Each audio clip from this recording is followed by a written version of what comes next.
Well, guys, it is with a heavy heart that I come here to talk about the NBA semifinals and the finals matchup, now knowing that the Celtics are eliminated. But I still care about the NBA and the playoffs and blah, blah, blah. So we'll talk about my predictions from the semifinals, which on the west side of the bracket, I had predicted that the Nuggets would win 4-2 over the Lakers. Honestly, I kind of wanted to predict a sweep here, but I just kind of gave in to the Lakers had surprised me so much in the playoffs. I was like, I shouldn't underestimate them. Let's give them two. I should have gone with the sweep because that's what happened. It was a competitive series, though. It wasn't like a sweep where the Lakers were just never really in it. Uh, it just seemed like every game was pretty competitive, and the Nuggets just had a little more and could close them out. The other side of the bracket, the East, look, I predicted a 7 game series, so I knew it'd be close, but man, I didn't understand how it would play out so dramatically, where the Heat would win the first three and the Celtics would just look lost, looked like they quit in game 3.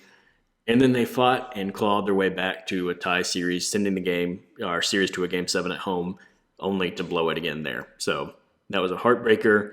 I got the Nuggets right, but I did not get anything else right, the number of games or the East winner. I got the number of games in the East. I said it would go 7, but, whatever. So that arrives at the important thing, which is the finals. This I actually do enjoy thinking about and looking at. So I think, again, here, this is a lot like that West semifinal matchup where I was like, I can't keep underestimating the Lakers. I can't keep underestimating the Heat.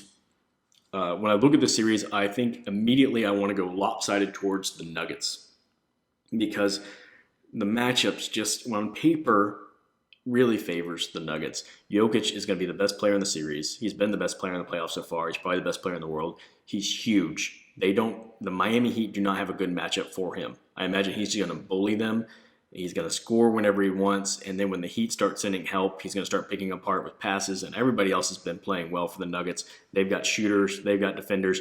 They're just a big team, and the Heat is a small team. The Atlanta Hawks beat the Heat in a play-in game mostly because they killed them on the boards. I can't imagine what the Nuggets are going to do to the Heat on the offensive boards and the defensive boards. They're just going to control the rebounds. I also think that the Nuggets are exactly the type of team that the Heat zone is not going to work against because you put Jokic in the middle of that zone, and he is the guy built to counter your zone because he will just pick it apart with his size inside.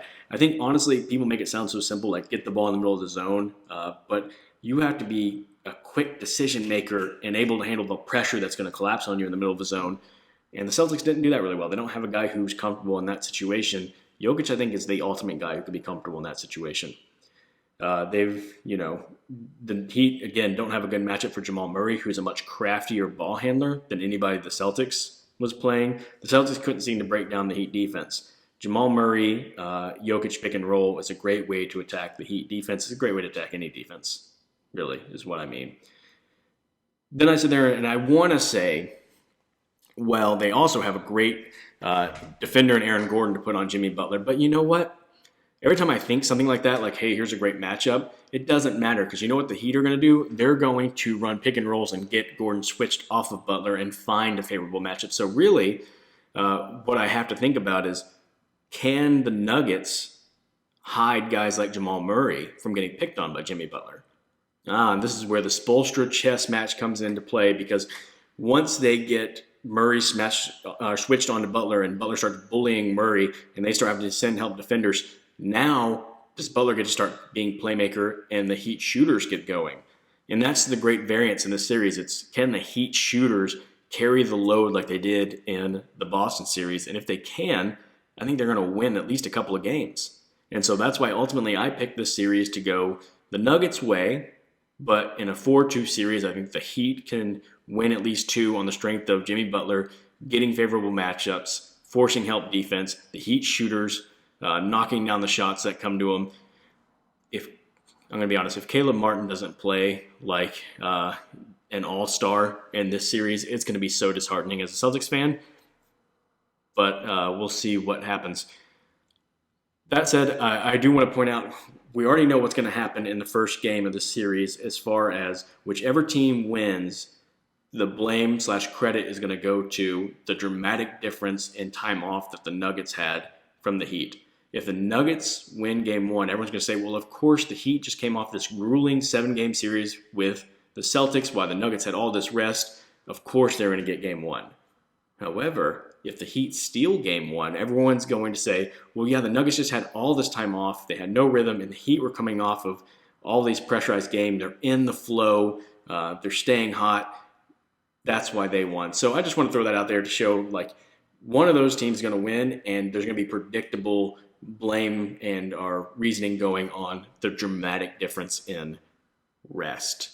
Well, those are my thoughts of the finals. Let me know what you think, and I will look forward to seeing how all of this plays out.